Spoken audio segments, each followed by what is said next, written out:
తెల్ల బంగారంగా పేరు పొందిన ప్రత్తి సాగు ఉభయ తెలుగు రాష్ట్రాల్లో దాదాపు పూర్తయింది. తెలంగాణ ప్రాంతంలో మే ఆఖరు నుంచే విత్తుకుంటారు కాబట్టి ప్రత్తి పంట తీసుకోవటం, అటు తర్వాత స్వల్పకాలిక పంటలు వేసుకోవడం కూడా జరిగింది. అయితే ఉమ్మడి గుంటూరు జిల్లాలో ఆలస్యంగా ఆగస్టు వరకు విత్తుకుంటారు. అలా వేసుకున్న ప్రత్తి పైరులో తీతలు పూర్తయినప్పటికీ పొలాల్లో మోళ్లను అలానే వదిలేశారు. ఇలా పొలాల్లో వదిలేయడం వల్ల గులాబీ పురుగు ఉధృతి మున్ముందు పంటలో తీవ్రమయ్యే అవకాశం ఉంటుంది. అందువల్ల ప్రత్తి పంట ఆఖరి దశలో గులాబీ రంగు పురుగు నివారణకు సరైన యాజమాన్య చర్యలు చేపట్టాల్సి ఉంటుందంటూ సూచిస్తున్నారు ఆచార్య ఎన్జీ రంగా వ్యవసాయ విశ్వవిద్యాలయం లాం ప్రాంతీయ వ్యవసాయ పరిశోధనా స్థానం కీటక శాస్త్రవేత్త డాక్టర్ రాజేష్ చౌదరి. దాదాపు మనం చూసుకున్నట్లయితే అన్ని ప్రాంతాల్లో మనకి పత్తి తీతలు అయిపోయాయండి. చాలా వరకు రైస్ సోర్లు ఏంటంటే ఇంకా మోళ్ళు అనేవి ఏవైతే ఉన్నాయో పొలాల్లో అలానే వదిలేశారు. గులాబీ రంగు పురుగు యాజమాన్యంలో ముఖ్యంగా ఈ మోళ్ళు తీసేయడము, అదేవిధంగా అందులో ఉండే పత్తి కాయలు కానివ్వండి తీసేస్తే మనకు సమగ్ర యాజమాన్య పద్ధతిలో ఇది చాలా ప్రాముఖ్యత వహిస్తుందండి. అయితే పత్తి దాదాపు డిసెంబర్ జనవరి కల్లా అయిపోవాలండి.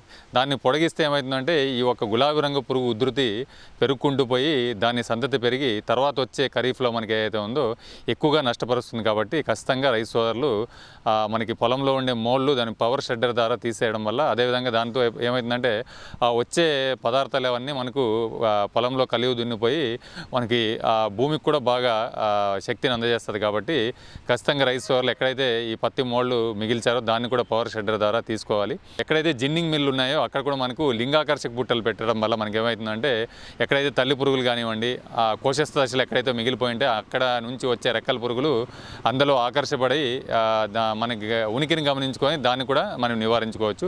ప్రత్యేకించి ఏంటంటే పొలాల్లో ఉండే పత్తి మోళ్ళు తీసేయాలి. తర్వాత మనకి రేటు వచ్చే ఉద్దేశం ఉంటుంది. కాబట్టి చాలామంది రైతు వాళ్ళు ఏమంటే ఆ పత్తి తీసిన తర్వాతే నిలువ ఉంచుకుంటారండి. చాలా రోజులు నిలువ ఉంచుకోవడం వల్ల ఏమైందంటే అందులో ఉండే కోశస్థ దశలు కానివ్వండి, నిద్రావస్థలో ఉండే మనకి గొంగల పురుగులు కానివ్వండి అవన్నీ బయటకు వచ్చేసి తర్వాత వచ్చే దశలో ఖరీఫ్ మాసానికి మనకి ఏదైతే ఉందో మొదటి దశలోనే ఉధృతి పెరుగుతుంది. కాబట్టి పత్తి తీసిన తర్వాత వెంటనే మనకు జిన్నింగ్ గోడౌన్ల దగ్గర, అదేవిధంగా ఇంట్లో కానీ పత్తి నిలువ ఉంచుకోకుండా తీసేయాలి. అదేవిధంగా ఉన్న మోళ్ళలో అక్కడక్కడ కాయలు కానివ్వండి, అదేవిధంగా పూత కానివ్వండి మిగిలిపోయి ఉంటుంది. కాబట్టి అక్కడ మీరు మనకి జీవాలు మేపడము, అదేవిధంగా మనకు గొర్రెలు మేపడము ఇలాంటి పద్ధతులు పాటిస్తే మనకి సమగ్రంగా ఈ పత్తిలో వచ్చే గులాబీ రంగు పురుగుని సమగ్రంగా అరికట్టవచ్చండి. చాలామంది రైతు సోదరులు పత్తి తీసిన తర్వాత మోళ్ళు అలానే పొలంలో వదిలేస్తుంటారు. తర్వాత ఎప్పుడు జూన్ జూలైలో అప్పుడు దున్నుకొని అలా వేస్తూ ఉంటారండి. దానివల్ల ఏంటంటే మనకి ఏదైతే ఉందో ఈ గులాబీ రంగు పురుగు